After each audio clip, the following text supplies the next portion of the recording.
Hello friends, स्वागत करते हैं अपने यूट्यूब चैनल सफलता के राज में। तो आज आप लोगों के लिए हम लेके आए हैं काव्य दोष। काव्य दोष में बहुत ही इंपॉर्टेंट क्वेश्चन बताने जा रहे हैं। एक एक क्वेश्चन को बड़े ही ध्यान से सुनिएगा और मेरी वीडियो पसंद आए तो लाइक शेयर सब्सक्राइब ज़रूर कर लीजिएगा। तो चलिए देखते हैं, वीडियो को अंत तक देखिएगा। सबको जानत तुम्हें सारे जगत जहान, इस वाक्य में कौन सा काव्य दोष है? न्यून पदत्व, पुनरुक्त, क्लिष्टित्व, अक्रमत्व। तो इसका भी क्वेश्चन सही है, पुनरुक्त। पुनरुक्त। सबको जानत तुम्हें सारे जगत जहान, वाक्य में पुनरुक्त दोष है क्योंकि इसमें जगत व जहान दोनों शब्दों का प्रयोग एक ही अर्थ में किया गया है। वस्तुतः पुनरुक्त दोष तब होता है जब एक बार कही हुई बात को फिर कहा जाता है। पुनरुक्त मतलब यही होता है उसी चीज़ को बार बार दोहराना।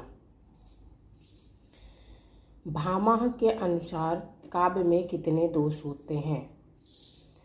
तो भामह के अनुसार काव्य में कितने दोष होते हैं? तो भामह के अनुसार काव्य में 3 दोष माने जाते हैं: सामान्य दोष, वाणी दोष, अन्य दोष।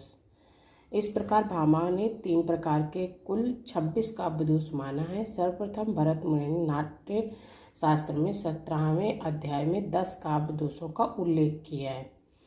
वामन ने दोष को शब्दगत एवं अर्थगत मानते हुए इनके 4 भेद किए: पद दोष, पदार्थ दोष, वाक्य दोष, वाक्यार्थ दोष। मम्मट ने काव्य प्रकाश में 3 प्रकार के काव्य दोष माने हैं: शब्द दोष, अर्थ दोष, रस दोष। अनुभवों और विभावों को कष्ट कल्पना किस प्रकार का दोष है? अनुभवों और विभावों की कष्ट कल्पना किस प्रकार का दोष है? तो ये रस दोष है। समास दोष, रस दोष, पद दोष, उपरोक्त में से कोई नहीं, तो ये रस दोष है। रसगत काव्य दोष है स्वशब्दवाच्य विभाव, अनुभव की कष्ट कल्पना, प्रतिकूल विभाव ग्रहण का, रस की बार बार दीप्ति, बिना अवसर रस का प्रतिपादन, अंग किसी अति विस्तृत प्रकृति विपर्य। रसगत काव्य दोष इतने हैं। रसगत काव्य दोष है इसमें 7। पहला है स्वशब्दवाच्य, स्वशब्दवाच्य। फिर दूसरा है विभाव, अनुभव की कष्ट कल्पना। फिर तीसरा है प्रतिकूल विभाव ग्रहण का। फिर चौथा है रस की बार बार दीप्ति।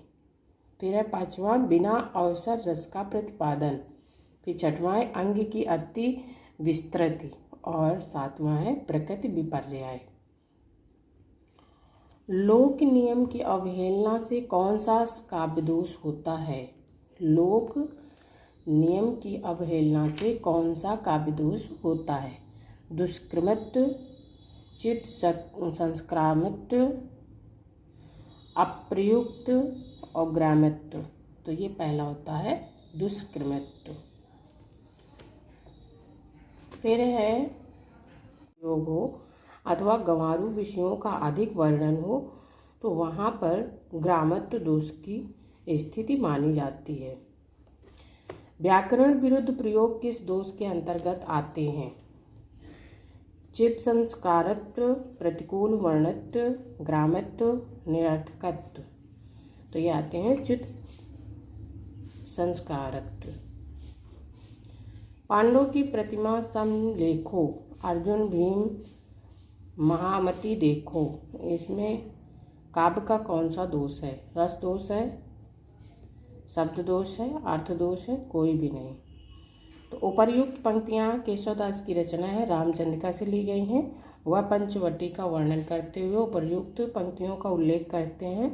इस काव्य पंक्ति में काल दोष है क्योंकि राम कथा त्रेता युग की है, उसमें पांडव कहाँ थे? कंकड़ क्वाणित रणित नूपुर थे, हिलते थे छाती पर हार, मुखरित था कलरव गीतों में, स्वर लय का होता अविचार। बिछुड़े तेरे सब आलिंगन, पुलक स्पर्श का पता नहीं। मधुमय चुंबन कातरताएं आज नमुक को सता रही। उपयुक्त काव्य पंक्तियों में कौन सा काव्य दोष से लक्षित हो रहा है? काल दोष, वचन दोष, लिंग दोष, चित्त संस्कृति दोष। जिस काव्य में शब्द सुनने पर कठोर, अप्रिय या बुरे लगें वहाँ वचन दोष या श्रुति कटुत्व दोष होता है। आचार्य विश्वनाथ ने साहित्य दर्पण में रसापकर्ष का दोषा कहकर रस का अपकर्ष करने वाले तत्वों को दोष कहा है। मुख्य रूप से काव्य दोष 3 प्रकार के होते हैं: शब्द दोष, अर्थ दोष, रस दोष। श्रृंगार करुण, शांत जैसे रसों के प्रसंग में कठोर वर्णों का या शब्दों का प्रयोग करने पर वचन दोष होता है। उपर्युक्त पंक्तियों में यही काव्य दोष है, तो वचन दोष है इसमें। काव्य दोषों में कितने प्रकार बताए गए हैं? काव्य दोषों में 3 प्रकार बताए गए हैं।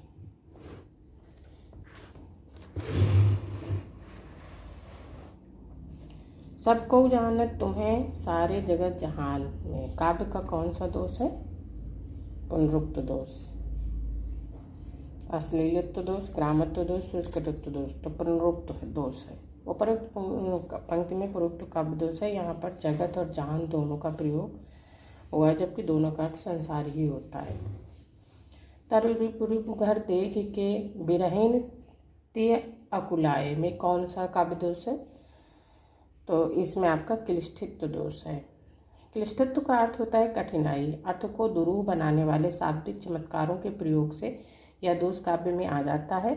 प्रस्तुत पंक्ति में तरु रिपु रिपु धर शब्दों का प्रयोग किया गया है, जिसका तात्पर्य वृक्ष का शत्रु अग्नि, अग्नि का शत्रु जल और जल को धारण करने वाला बादल। ऐसे प्रयोगों के कारण अर्थबोध में कठिनाई होती है, अतः यहाँ क्लिष्टित्व काव्य दोष है। सुंदर है बिहक सुमन सुंदर, मानो तुम सबसे सुंदरतम में कौन सा काव्य दोष है? अधिक पदत्व, अप्रतीतत्व, दुष्क्रमत्व, क्लिष्टित्व। जहाँ वाक्य में अनावश्यक अर्थ का सूचक पद प्रयुक्त होता है वहाँ अधिक पदत्व दोष होता है। प्रस्तुत पंक्ति में सबसे सुंदरतम का प्रयोग हुआ है। यहाँ सबसे शब्द का प्रयोग अनावश्यक है, क्योंकि सुंदरतम का अर्थ ही सबसे सुंदर होता है। काव्य दोषों की सर्वप्रथम व्याख्या प्रस्तुत करने वाला ग्रंथ है नाट्यशास्त्र, काव्यालंकार, साहित्य सर्वस्व, काव्यालंकार सूत्र। काव्य दोषों की सर्वप्रथम वैज्ञानिक व्याख्या आचार्य वामन द्वारा रचित ग्रंथ काव्यालंकार सूत्र में मिलती है। वस्तुतः काव्य दोषों और गुणों की चर्चा भरत मुनि के ग्रंथ नाट्यशास्त्र में मिलती है। भरत मुनि ने 10 काव्य गुण व 10 काव्य दोष माने हैं।